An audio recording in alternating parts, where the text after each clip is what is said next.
उम्मीद करता हूँ आप सब बहुत अच्छे होंगे। मेरा नाम है अभिषेक और स्वागत है आपका जीएस कैपिटल सिविल सर्विसेज में। दोस्तों, इससे पहले हम हिंदी के 3 टेस्ट लेके आ चुके हैं। आप लोगों ने उसे सराहा और अच्छी बात है, उसके लिए थैंक यू। और अब हम जीएस की श्रृंखला शुरू कर रहे हैं। पूरे 140 क्वेश्चन होंगे और 140 क्वेश्चन है तो 3 पार्ट में कम से कम क्वेश्चन ये आएगा। ठीक है, आइए शुरू करते हैं। निम्नलिखित पर्वत श्रृंखलाओं में से, यहाँ पे क्वेश्चन है, निम्नलिखित पर्वत श्रृंखलाओं में से कौन सी हिमालय पर्वत श्रेणी में अवस्थित है।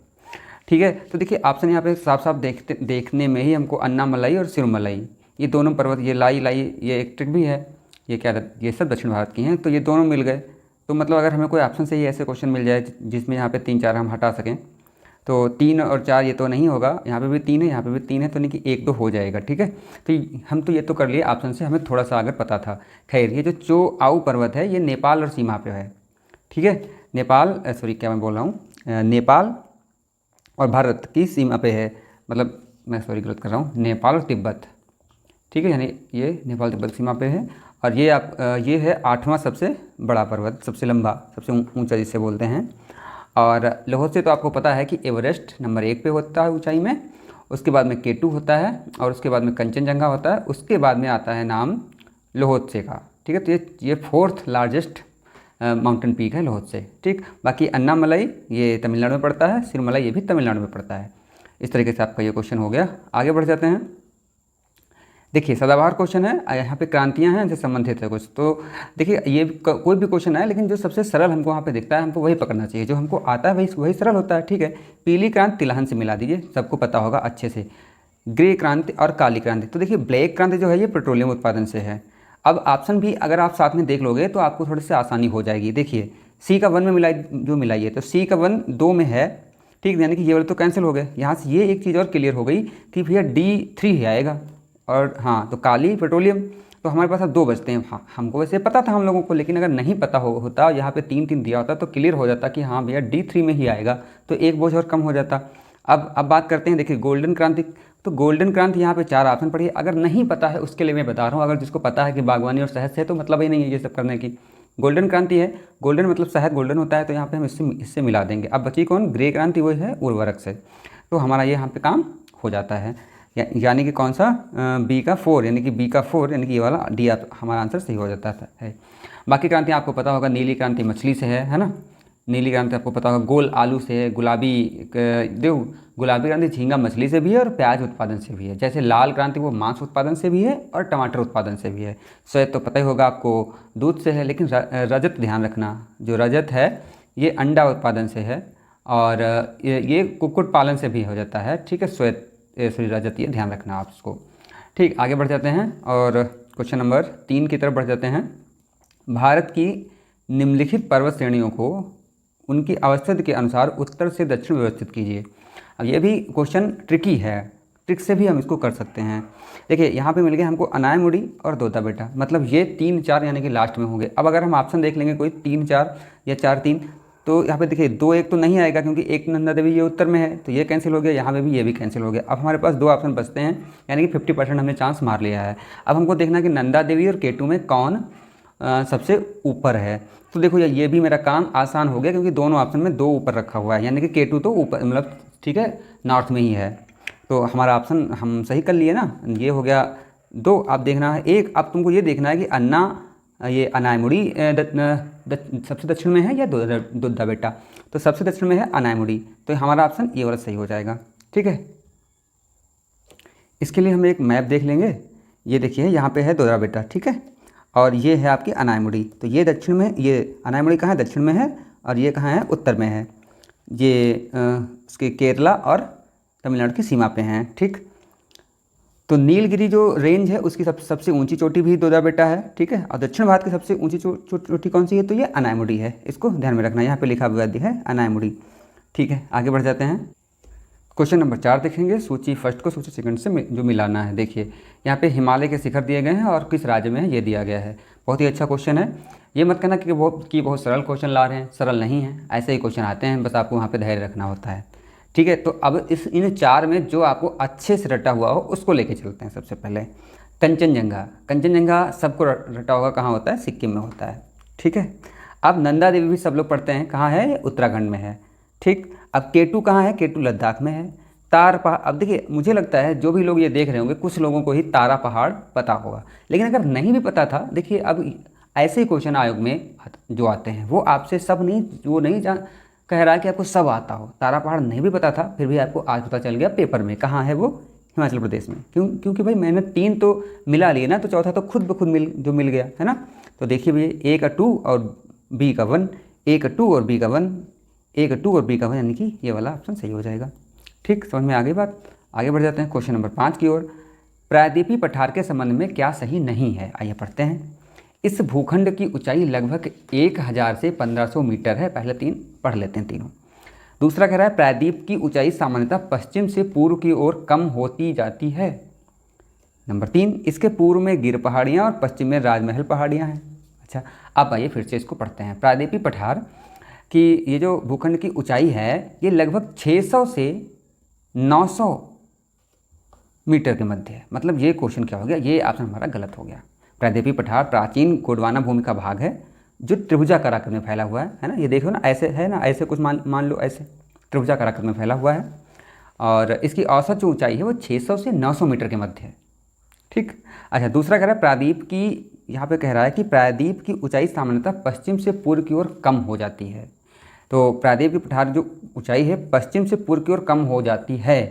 अब देखो ये कैसे, पश्चिम किधर है? इधर पूर्व है और ये क्या है? पश्चिम। कह रहा है पश्चिम से पूर्व की ओर कम हो जाती है। अब कॉमन सेंस की बात है, ज़्यादातर दक्षिण भारत की नदियाँ पूर्व में जाके गिरती हैं, पश्चिम से निकलती हैं, पूर्व में गिरती हैं ना।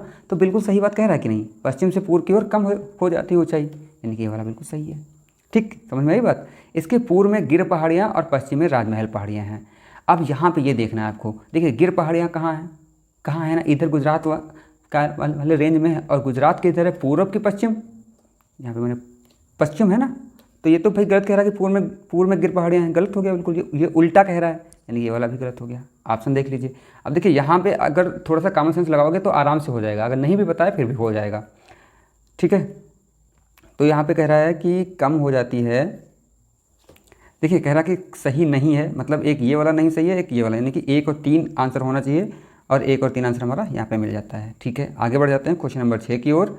भारत के उत्तरी मैदानों में जाड़ों में कुछ वर्षा हो जाती है। अच्छा जी, बिल्कुल ठीक होती है, गेहूं के लिए फ़ायदेमंद होती है। अब देखते हैं कि जाड़े में उत्तर पूर्वी मानसून सक्रिय होते हैं, क्या ये बात सही है? ठीक है, देखते हैं। देखिए शीत जो ऋतु होती है, जो अनेक चक्रवाती जो अवदाब होते हैं, तो भूमध्य सागर से पूर्व की ओर, जो भूमध्य सागर है उससे पूर्व की ओर चलते हुए भारत के उत्तरी मैदान में पहुँचते हैं। ठीक ना।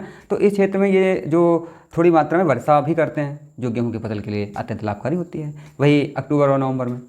ठीक है, तो अक्टूबर नवंबर में कोरोमंडल के जो तटों पर वर्षा लौटते हुए मानसून या उत्तर पूर्वी मानसून के कारण होती है। ध्यान रखना, उत्तर पूर्वी मानसून के कारण होती है। लेकिन यहाँ पे ये तो सही है, दोनों सही है, लेकिन क्या व्याख्या सही से जो कर रहा है, तो व्याख्या सही से नहीं कर रहा है। ठीक, सक्रिय होता है इसका मतलब नहीं, तो ये वाला सही हो गया हमारा, दोनों सही है पर आर्य की व्याख्या नहीं कर रहा है। क्वेश्चन नंबर, नीचे 2 वक्तव्य दिए गए हैं, इनमें से एक को कथन ए और दूसरे को कथन कारण आर कहा गया। ठीक है, गंगा के मैदान में यदि कोई पश्चिम और उत्तर पश्चिम को चले तो मानसूनी वर्षा घटती हुई मिलेगी। हाँ बिल्कुल सही बात है, घटती हुई मिलेगी। गंगा के मैदान में कोई ज्यों ज्यों ऊपर की ओर बढ़ता जाएगा, ध्यान रखना ऊपर की ओर, या मतलब उत्तर की ओर, लगभग उत्तर और पश्चिम की ओर, तो आर्द्रताधारी मानसूनी पवन और ऊंची हो जाती है, यहाँ पे और ऊंची हो जाती मिलेगी। ऊपर के दोनों वक्तव्यों के संदर्भ में निम्नलिखित में से कौन सा सही है? तो बिल्कुल सही बात कह रहा है कि जैसे जैसे वो ऊपर बढ़ेगा वैसे वैसे कि आर्द्रता और मानसूनी पवन ऊंची हो जाएगी, यानी कि ये दोनों सही हैं। ठीक, आर और ये दोनों सही हैं। अगर किसी को समझ में नहीं आता तो कमेंट जरूर करें। ठीक है, मैं पूरी कोशिश करूँगा। क्वेश्चन नंबर 8 की ओर बढ़ते हैं। निम्नलिखित कथनों में से कौन सा सही है? रामगंगा नदी कन्नौज के पास गंगा में मिलती है। रामगंगा नदी कन्नौज के पास, ध्यान से देखना, कन्नौज के पास गंगा में मिलती है रामगंगा नदी। दूसरा है बेतवा नदी प्रयागराज के पास यमुना नदी में मिलती है, तो ये तो बिल्कुल गलत हो गया है ना। ठीक है, तो कह रहा कि कौन सा सही है? तो ये वाला बिल्कुल सही है। रामगंगा जो नदी है ये कन्नौज के पास, देखिए पहली बात तो रामगंगा कहाँ से निकलती है? तो ये गैरसैंण से निकलती है। गैरसैंण के पास में है क्या? गढ़वाल पहाड़ियाँ। कौन सी पहाड़ियाँ? गढ़वाल पहाड़ियाँ, वहाँ से निकलती है। और यूपी के नजीमाबाद में, ये जो है नजीमाबाद है, जो नजीबाबाद कहते हैं इसको, नजीबाबाद यूपी का, यहाँ पे ये प्रवेश करती है यूपी में, रामगंगा नदी, ठीक है, और कन्नौज के निकट मिल जाती है। अच्छा, जबकि जो बेतवा नदी है ये हमीरपुर के पास मिलती है। कहाँ मिलती है? हमीरपुर के पास, यानी कि ये वाला गलत हो गया। ऑप्शन देख लेते हैं, केवल एक सही है सी नंबर पे, ठीक है। निम्न वक्तव्यों पर विचार कीजिए तथा सही उत्तर का चयन कीजिए। देखिए, हिमालय से निकलने वाली सभी नदियाँ सतत वाहिनी होती हैं। हाँ, बिल्कुल होती हैं। कारण देखिए इसका क्या, हिमालय अपनी वर्षा का अधिकांश दक्षिणी पश्चिमी मानसून से प्राप्त करता है। अब देखिए, ये तो कारण बिल्कुल व्याख्या नहीं सही कर रहा है, ठीक है। देखिए क्या है कि भारत की जो आकृति है कुछ ऐसी है कि हिमालय ऊंचा है, ठीक ना, तो हिमालय से निकलने वाली जो नदियां हैं वहाँ पे क्या होता है, ऊंचा है तो यहाँ पे बर्फ़ है, ग्लेशियर है, तो हिमालय से निकलने वाली जो नदियां हैं वो हमेशा जल बना रहता है, क्योंकि इनका उद्गम कहाँ से होता है? ग्लेशियर से, मतलब कि हिमालयों से होता है, ठीक, जो ग्रीष्म काल में इन्हें जल प्रदान करती रहती हैं, ठीक है। साथ ही हिमालय अपनी वर्षा का जो अधिकांश भाग दक्षिण पश्चिम मानसून से प्राप्त करता है। तो बात तो दोनों सही है, लेकिन इसकी ये सही व्याख्या नहीं है कि इसी के कारण ये सतत वाहिनी होती हैं, ठीक, समझ में आई बात? तो सही व्याख्या नहीं है, यहाँ पर बी मिल गया हमको ऑप्शन में, ठीक है। देखिए, ओडिशा तट पर भारत में सर्वाधिक चक्रवात प्रवण क्षेत्र है ओडिशा तट। हाँ, बिल्कुल सही है भाई। महानदी डेल्टा क्षेत्र में भारी मात्रा में मैग्रोव का निर्वनीकरण हुआ है, दोनों सही हैं। अब देखिए ऑप्शन, अब देखिए क्या व्याख्या कर पा रहा है, तो व्याख्या नहीं कर पा रहा है। देखिए, भारत की जो आकृति है वो चतुष्कोणीय है, पूरी जो आकृति है वो चतुष्कोणीय है ना, इस तरीके से है आकृति, चतुष्कोणीय है। और इसके पूर्व में क्या है? ये बंगाल की खाड़ी है, ये क्या है? ये अरब सागर है, ठीक। अच्छा, यहाँ आने वाले जो चक्रवात हैं इन्हीं दो जलीय क्षेत्रों में पैदा होते हैं, यहाँ पे और यहाँ पे, ठीक, अरब सागर में और बंगाल की खाड़ी में। अच्छा, बंगाल की खाड़ी में अधिक ताप से बने, जो अधिक ताप है तो जो निम्न दाब के कारण यहाँ पे ज़्यादा चक्रवात आते हैं, उत्पन्न होते हैं, ठीक है। ये वही अक्टूबर और नवंबर में ज़्यादा बनते हैं यहाँ पे। तो सर्वाधिक जो चक्रवात प्रभावित क्षेत्र है वो क्या है? पूर्वी तट है अपना, है ना। अच्छा, भूविज्ञान अध्ययन केंद्र जो तिरुवनंतपुरम में है वो जारी करता है कि कौन ज़्यादा चक्रवात से प्रवण क्षेत्र हैं। तो ये भी क्वेश्चन मिल गया आपको, भूविज्ञान अध्ययन केंद्र कहाँ है? तिरुवनंतपुरम में है, ठीक है। और तो ये क्या है? ये कारण इसका सही नहीं है, बाकी दोनों ये सही हैं। आगे बढ़ जाते हैं। देखिए, मरखा घाटी सिक्किम, जुकू घाटी हिमाचल प्रदेश, सांगला घाटी लद्दाख, यूथांग घाटी नागालैंड। अब पढ़िए इसको, जो आपको याद हो वो कर लीजिए। मरखा घाटी, जुकू घाटी, यूथांग घाटी, तो मुझे लगता है सबको यूथांग घाटी तो याद ही होगी। मरखा घाटी, देखिए मरखा घाटी है आपकी लद्दाख क्षेत्र में, ठीक है। जुकू घाटी कहाँ है? ये नागालैंड में है। ये तो आपको रटने ही हैं, इनके पीछे कोई ट्रिक नहीं है, पढ़ोगे तो 4 बार तो याद हो जाएंगे, ठीक है। अच्छा, सांगला घाटी कहाँ है? तो ये हिमाचल प्रदेश में है।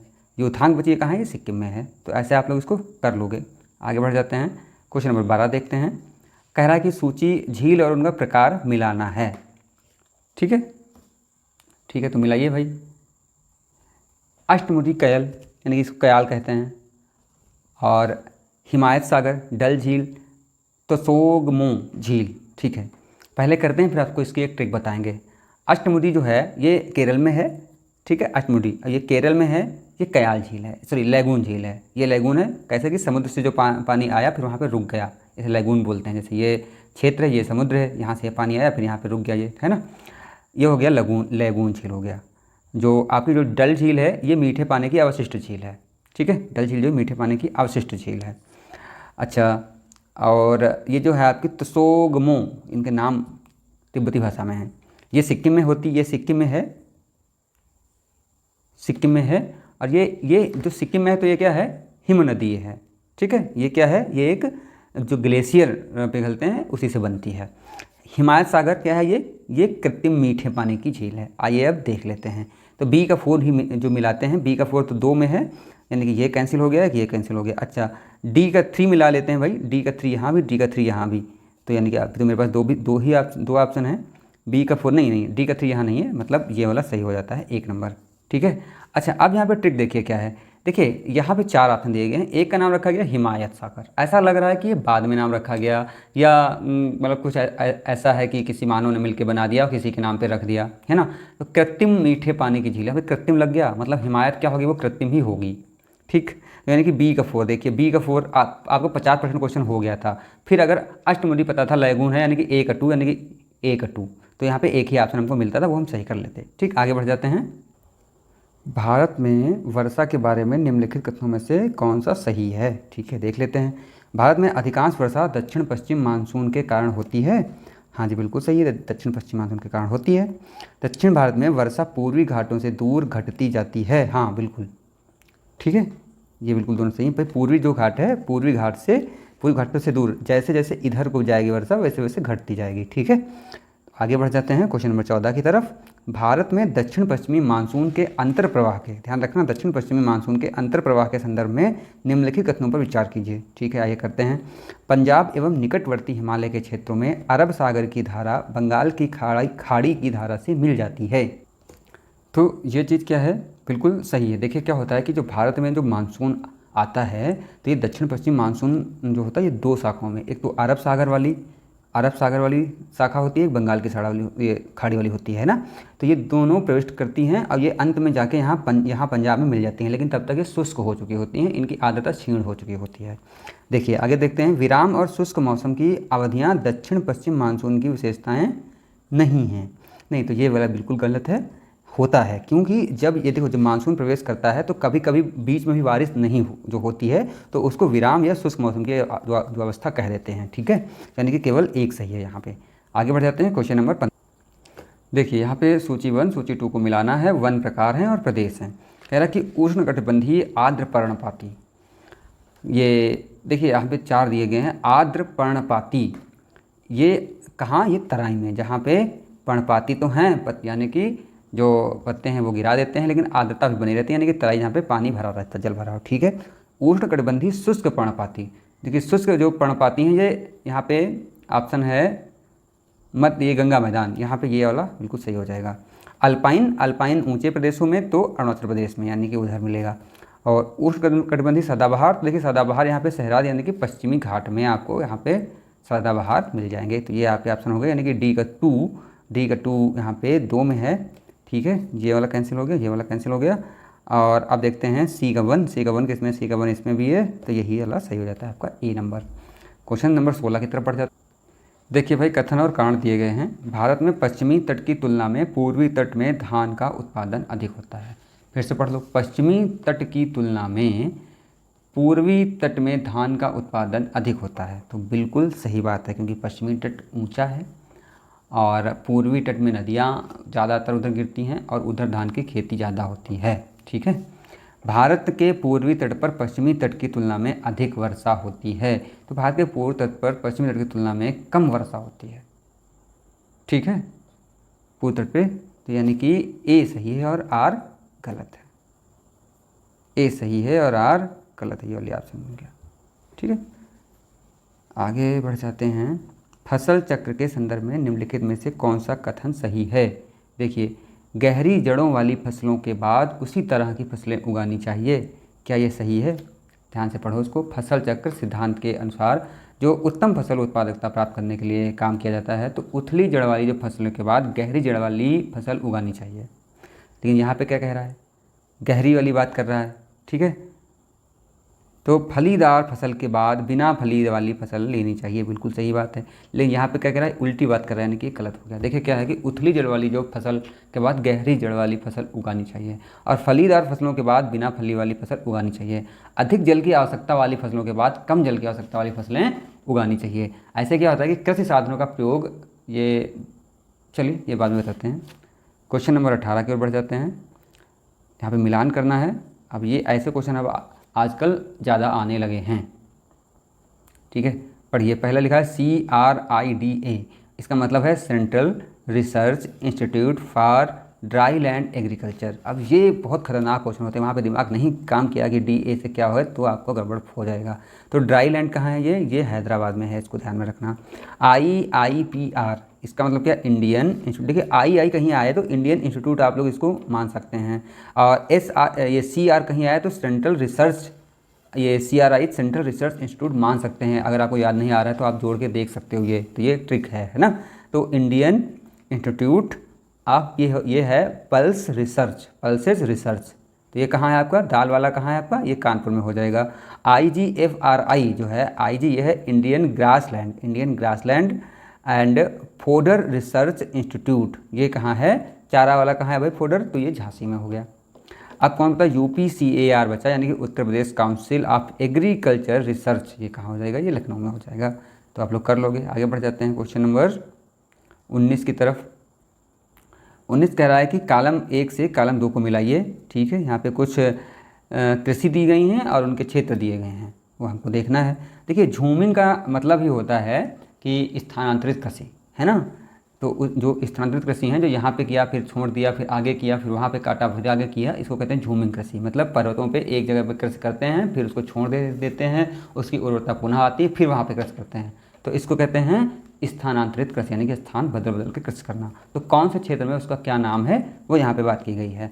तो जो झूमिंग है, झूमिंग ये पूर्वोत्तर भारत में कहा जाता है। तो इसमें कोई ऑप्शन है पूर्वोत्तर भारत का, ये देखिए उत्तर पूर्वी भारत का है, ये हो गया। ठीक है, खिल जो है, खिल हिमालय की पट्टी में खिल कहा जाता है। ठीक है, और ये है ब्रिंगा, यानी कि बरिगा भी इसको कहते हैं, और ये ब्रिंगा या बरिगा कहा जाता है उड़ीसा में। ठीक है, यहाँ पे वालरे यानी कि वालतरे, यानी कि वालतरे या वालरे ये है, ये वलतारे या वालरे, ये अब कौन सा बचा, ये राजस्थान में हो गया। ठीक, ऐसे बहुत सारे हैं, जैसे चेन्ना श्रीलंका में कहा जाता है इसको, है ना। पामा डाबी ये, और दीपा कुमारी, जो कुमारी है वो तमिलनाडु के क्षेत्र में कहा जाता है। दीपा छत्तीसगढ़ में कहा जाता है ना। तो ये आप लोगों को सब याद कर लेना है। आगे बढ़ जाते हैं क्वेश्चन नंबर 20 की ओर। निम्नलिखित में से कौन से देश स्लोवाकिया के पड़ोसी देश हैं। अब इसके लिए आपको मैपिंग की ज़रूरत पड़ेगी। ठीक है, स्लोवाकिया के जो पड़ोसी देश हैं, इसमें हंगरी है, तो हंगरी यहाँ पे है, और ऑस्ट्रिया है, ऑस्ट्रिया भी यहाँ पे है, चेक गणराज्य भी है, चेक गणराज्य, पोलैंड है ना, पोलैंड है, और यूक्रेन है, यानी कि सर्बिया तो नहीं है। ठीक है, ठीक, सर्बिया हंगरी का जो पड़ोसी देश है, लेकिन स्लोवाकिया का नहीं है।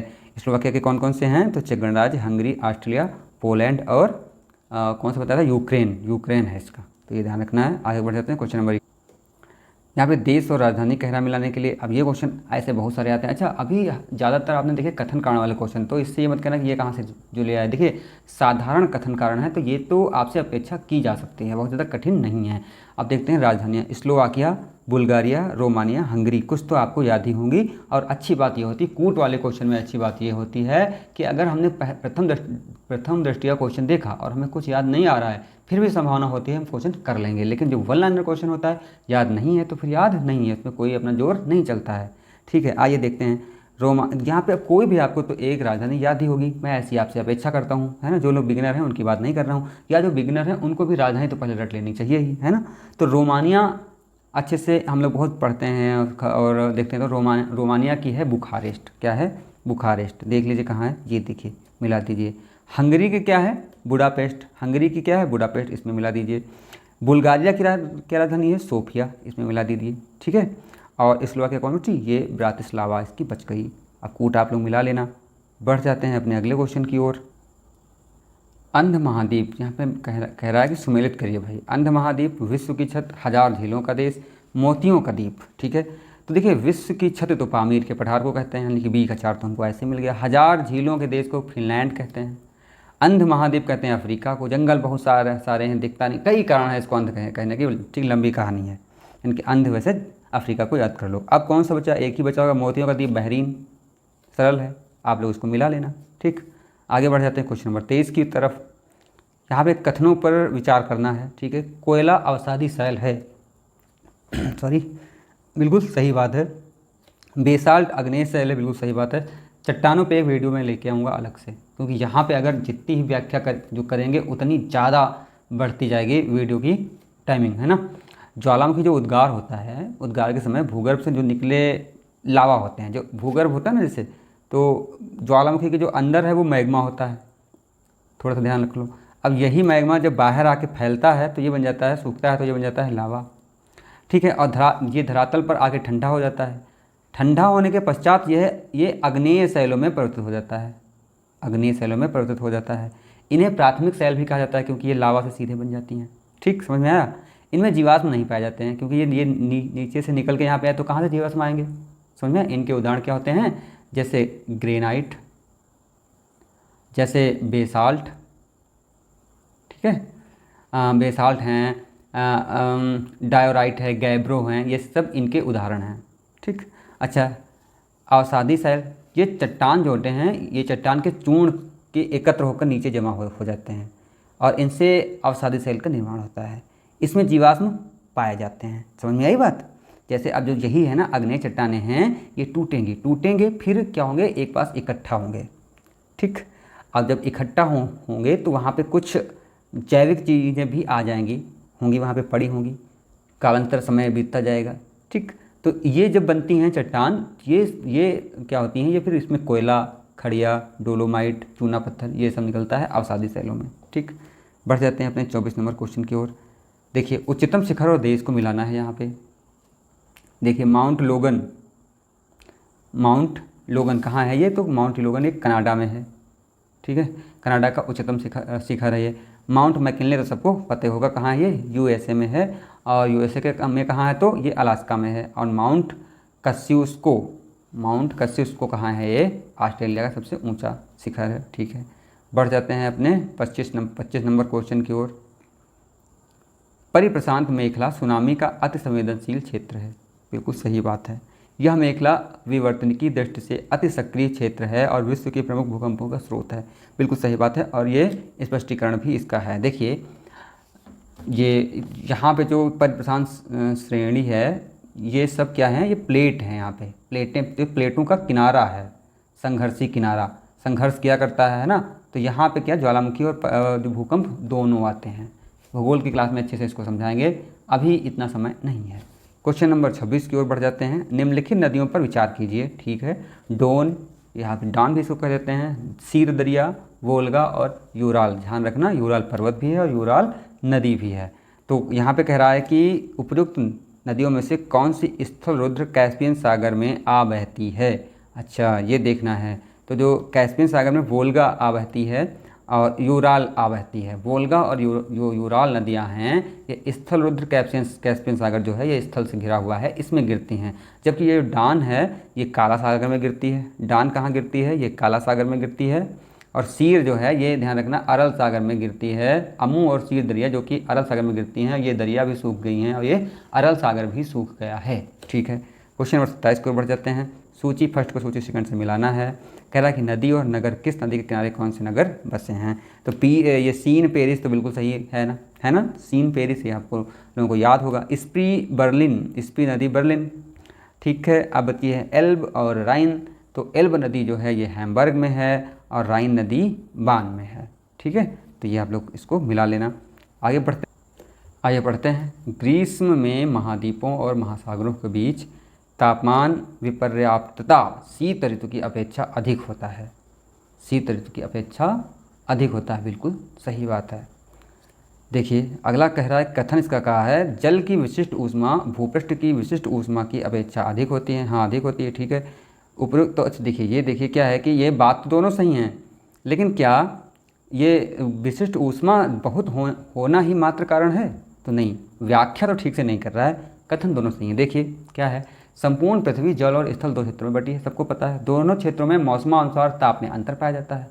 सर्दियों की तुलना में जो गर्मियाँ होती हैं, इसमें जो महाद्वीप हैं, मतलब कि स्थल हैं, और जो महासागर हैं, इनके बीच अधिक ताप अंतर पाया जाता है। क्योंकि देखिए क्या होता है कि महासागर जो है वो जल है, और जल की गुप्त ऊष्मा क्या होती है, ज़्यादा होती है। विशिष्ट ऊष्मा भूमि की तुलना में अधिक होती है। तो महासागर धीरे धीरे गर्म भी होते हैं और धीरे धीरे ही ठंडे होते हैं, यानी कि और जो स्थल होता है वो तेज़ी से गर्म और तेज़ी से ठंडा हो जाता है। बात समझ में आ गई? बढ़ जाते हैं आगे। क्वेश्चन नंबर 29 की ओर बढ़ते हैं। हाल के वर्षों में मानव गतिविधियों के कारण वायुमंडल में कार्बन डाइऑक्साइड की सांद्रता में बढ़ोतरी हुई। ठीक है, ये तो होती ही रहती है भैया, किंतु उसमें से बहुत सी वायुमंडल के निचले भाग में नहीं रहती। क्योंकि अच्छा, कारण कह रहा, कारण क्या है, वह समताप मंडल में पलायन कर जाती है। वह समताप नहीं, गलत बात है। समुद्रों में पादप प्लवक क्रमशः संश्लेषण कर लेते हैं। हाँ, कुछ हद तक कह सकते हैं। ध्रुवीय जो बर्फ छत्रक वायु का प्रग्रहण कर लेते हैं। नहीं, गलत है ये भी, यानी कि केवल 2 वाला सही हो जाता है। देखिए, वैश्वीकरण तेज़ी से बढ़ रहा है, और वैश्वीकरण बढ़ रहा है, जनसंख्या बढ़ रही है, तो वनों की कमी हो रही है। वनों की कमी और अन्य जो मानवीय गतिविधियों के कारण हाल के वर्षों में वायुमंडल में कार्बन डाइऑक्साइड की सांद्रता में तेज़ी से बढ़ती हुई है। ठीक है, किंतु उसमें अधिकांश जो वायुमंडल के निचले भाग में नहीं रहती, जिसका कारण, प्रमुख कारण क्या है कि समुद्रों के जो पादप प्लवक हैं वो प्रकाश संश्लेषण करते हैं, और वो सारी कार्बन डाइऑक्साइड खींच लेते हैं। ठीक है, समझ में आई बात। आगे बढ़ जाते हैं क्वेश्चन नंबर 30 और आज के पार्ट के अंतिम क्वेश्चन। 30 आज हो गए हैं और 110 क्वेश्चन बचे हैं। अब हम अगला जो लाएंगे उसमें 50 क्वेश्चन करने की पूरी कोशिश करेंगे। ठीक है, देखिए क्या है कि अभिकथन है और कहा गया, देखिए क्या है, जीवमंडल एक खुला विवृत तंत्र का उदाहरण है। जीवमंडल एक खुला विवृत तंत्र का उदाहरण है। ठीक है, आगे बढ़ जाते हैं। जीवमंडल में पदार्थ के प्रारंभिक निवेश के बाद पुनः नए पदार्थों का निवेश नहीं हो सकता, परंतु ऊर्जा के निवेश एवं बहिर्गमन पर कोई प्रतिबंध नहीं होता। तो देखिए, जीवमंडल एक खुला विवृत तंत्र का उदाहरण है, बिल्कुल सही बात है। ठीक है, जो जैवमंडल के जो अंतर्गत समस्त जैविक और अजैविक जो घटक होते हैं, संघटक होते हैं, उनको शामिल किया जाता है और यह बिल्कुल क्या है, खुला विवृत तंत्र होता है, इसमें सबको दिक्कत नहीं होती। अच्छा, दूसरा कारण कह रहा है कि जीवमंडल में पदार्थ के प्रारंभिक निवेश के बाद पुनः नए पदार्थों का निवेश नहीं हो सकता, परंतु ऊर्जा के निवेश एवं बहिर्गमन पर कोई प्रतिबंध नहीं होता। अरे बिल्कुल होता है। ऊर्जा क्या होता है, देखिए ऊर्जा का जो पिरामिड बनता है इस तरीके से बनता है। अगर ये 10% के नियम से चलता है, ये किसने दिया था, ये दिया था लिंडमान ने ये नियम। देखिए जो ऊर्जा का प्रवाह होता है वो एक दिशीय होता है और ये 10%, यानी कि अगर 100 है किसी चीज़ में ऊर्जा और हमने उसको प्राप्त किया है तो हमारे अंदर इसका 10% नहीं 10 ही आएगा। ठीक है, नहीं प्रतिबंध होता था, नहीं ये वाला बिल्कुल गलत है। तो ए सही है लेकिन आर गलत है। तो आज 30 क्वेश्चन ही रख रहे हैं, इसके बाद में क्वेश्चन 50 दो बार मैं लेके आऊँगा, 5 मैं एडजस्ट करवा दूँगा। ठीक है, क्योंकि करंट के 5 होंगे वो छोड़ने ही पड़ेंगे, 5 5 10। ठीक, थैंक यू दोस्तों।